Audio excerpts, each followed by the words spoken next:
Ching, ching, ching! Let me hear them dollar ring. Hello and namaste and welcome to MOM Square. Money on my mind. I'm Vivek Shetty, an engineer by profession and an investor by addiction.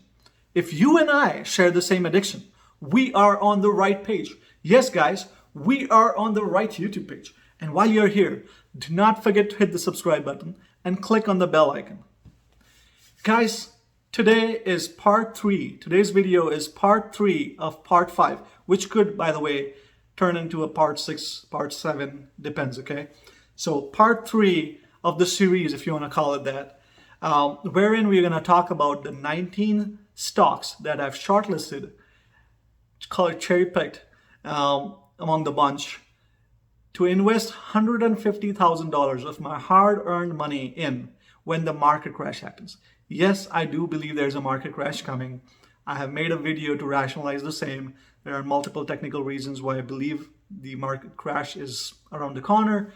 I could be wrong, but I believe strongly that it's coming based on certain factors.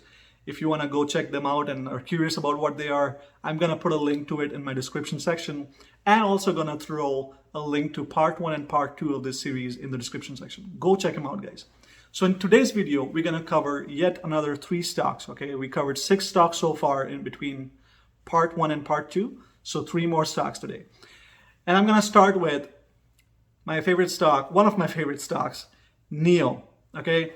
It's a premium electric vehicle manufacturing company out of China. At one point, it was called the Tesla of China. I don't see people use that term as much anymore. Maybe that's because Tesla has started manufacturing and selling in China, which might explain why people don't want to term it as Tesla of China. But it was rightfully, in my opinion, termed as Tesla of China because of their technology and such. Okay, now the first I came across this stock was when I was in a business meeting, and at the end of the day, I was back in my hotel room and pulled up opened or checked out the CNBC channel where NIO was being talked about.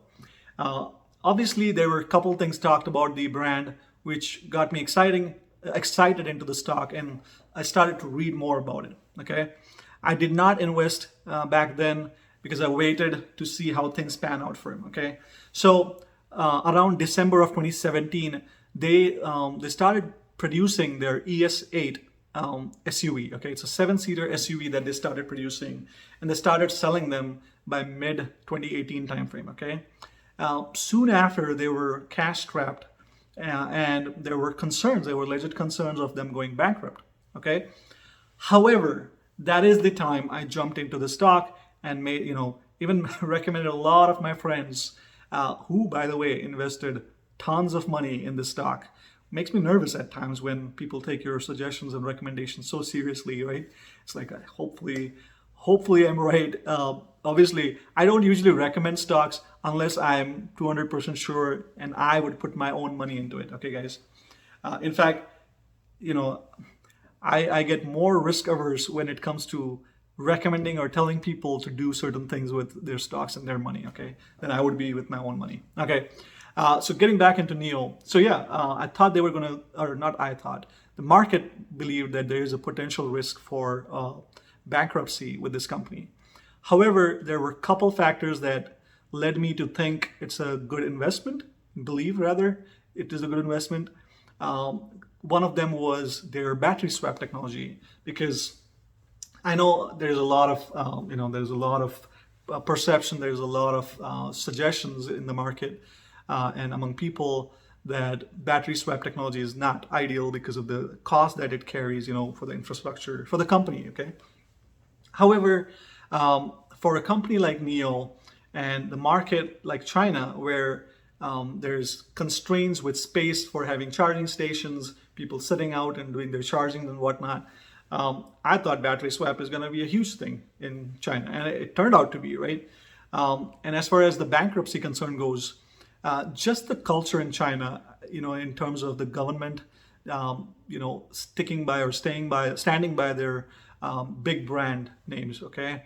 I won't name, obviously, hopefully you know what some of those brands are, but they are known to stand by their brands big time, okay? And NIO was a brand where it created quite a buzz in the electric segment in the US market, as in where US investors were flooding money in the China market for, NIO.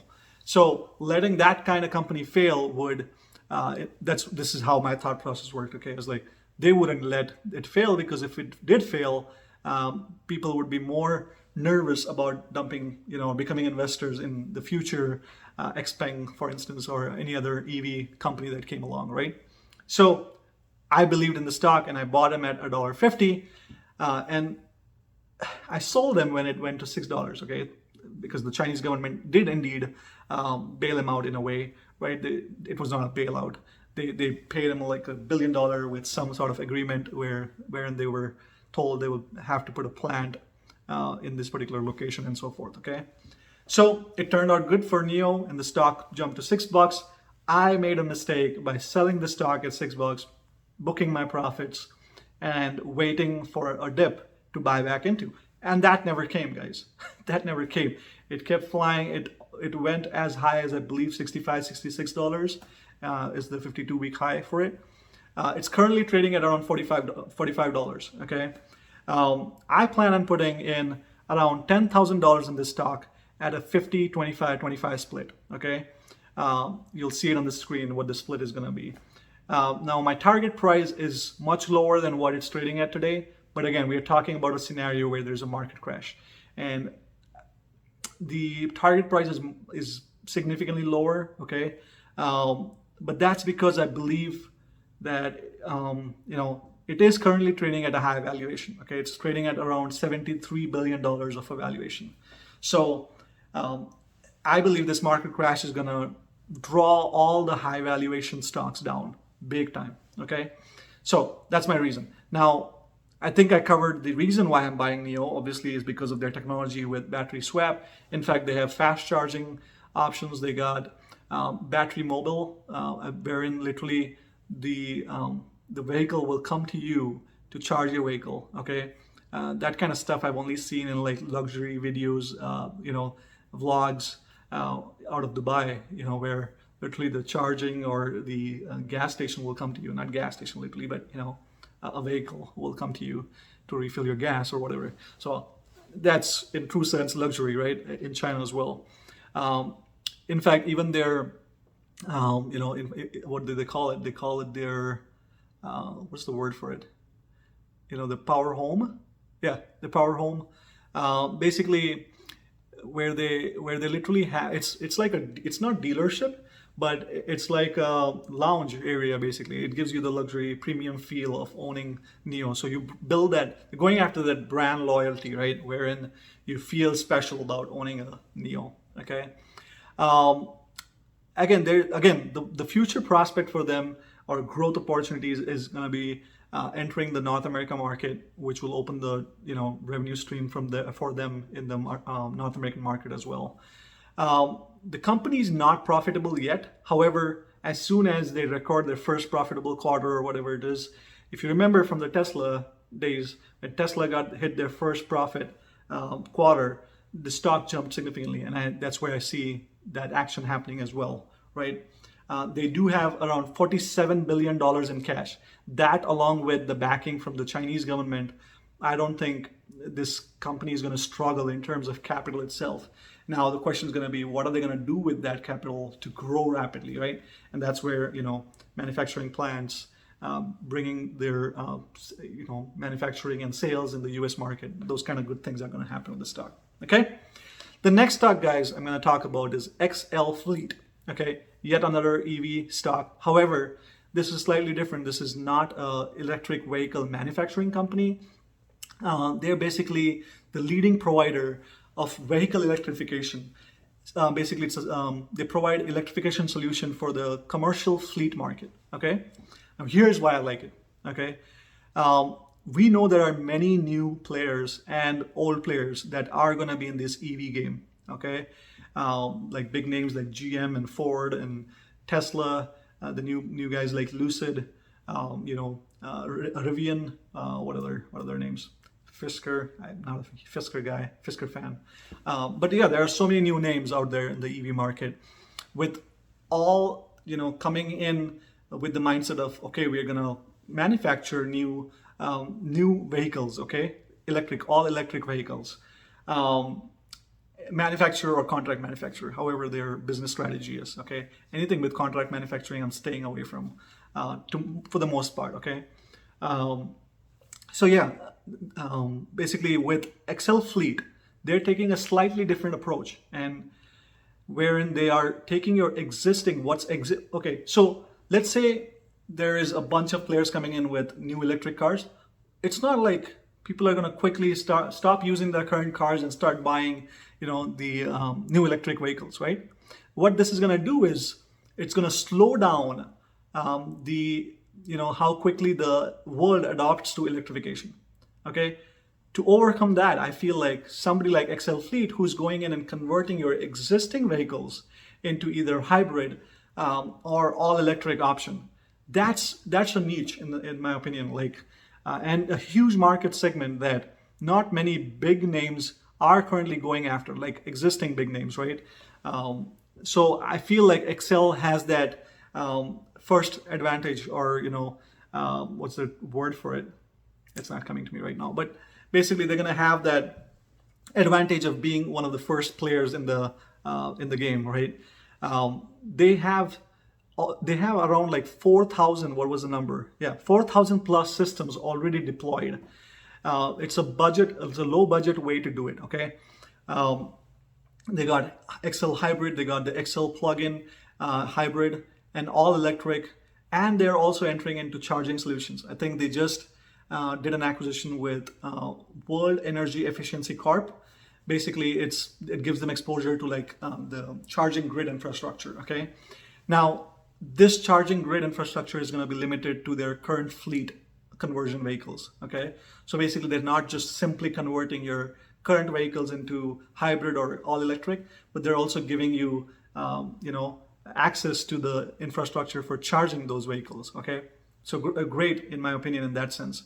They got $404 million in cash, and I believe their market cap is around 900 million. So literally, I feel it's undervalued at current state. Okay, I think it was 900 million when it was trading around $6, because it's the price point which I wanted to get in at. So, but still though, it's trading today at, what is it? I believe around $8 or $9. Yeah, $9. I do plan on investing around $5,000 in it at a 50, 25, 25 split. Basically, my first entry point is going to be at $6. Okay, and I do think it will get there when the market crashes. Again, it's a low capital business model. What I like about it, I already talked about the niche segment or niche approach to electrification.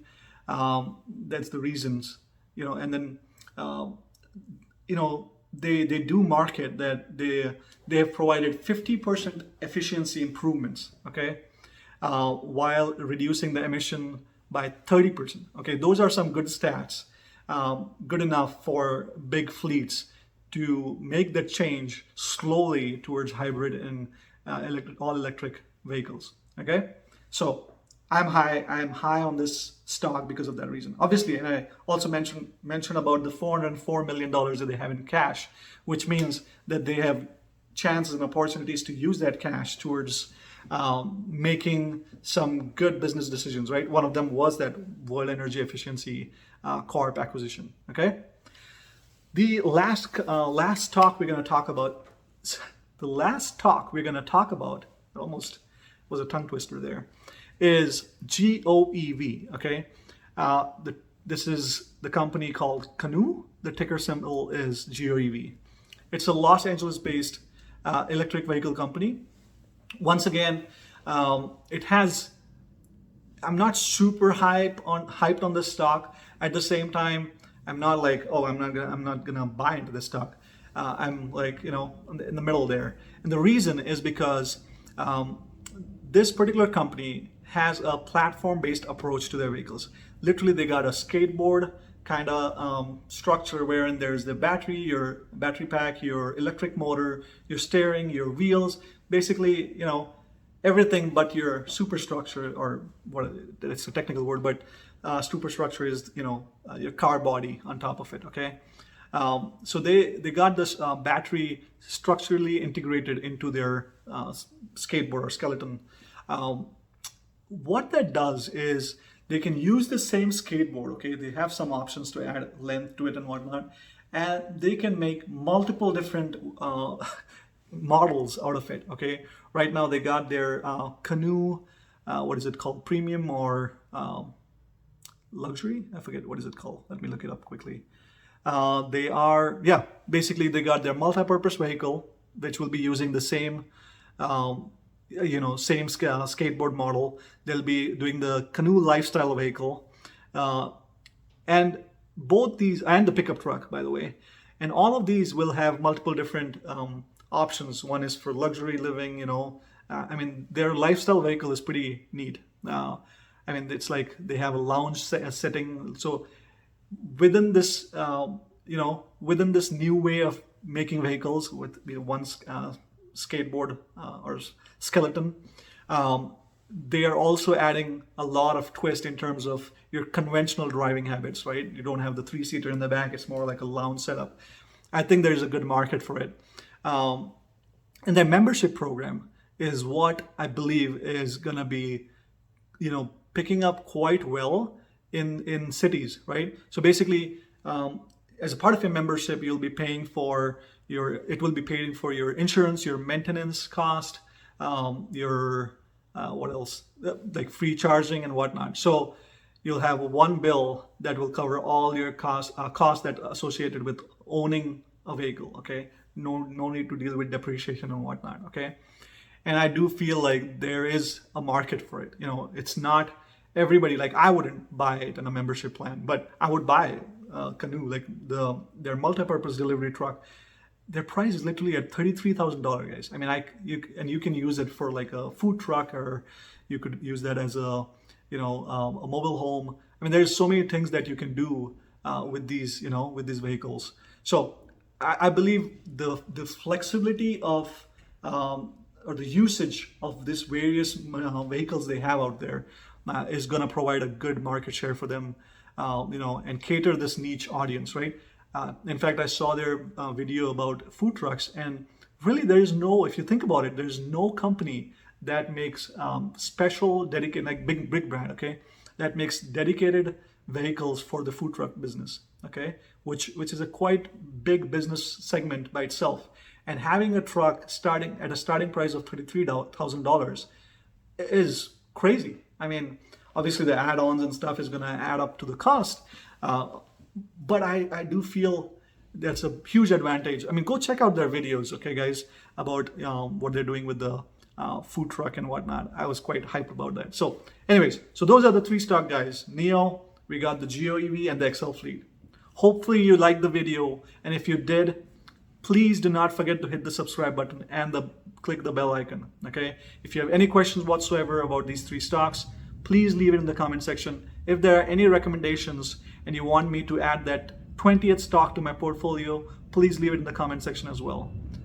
Until next video, adios.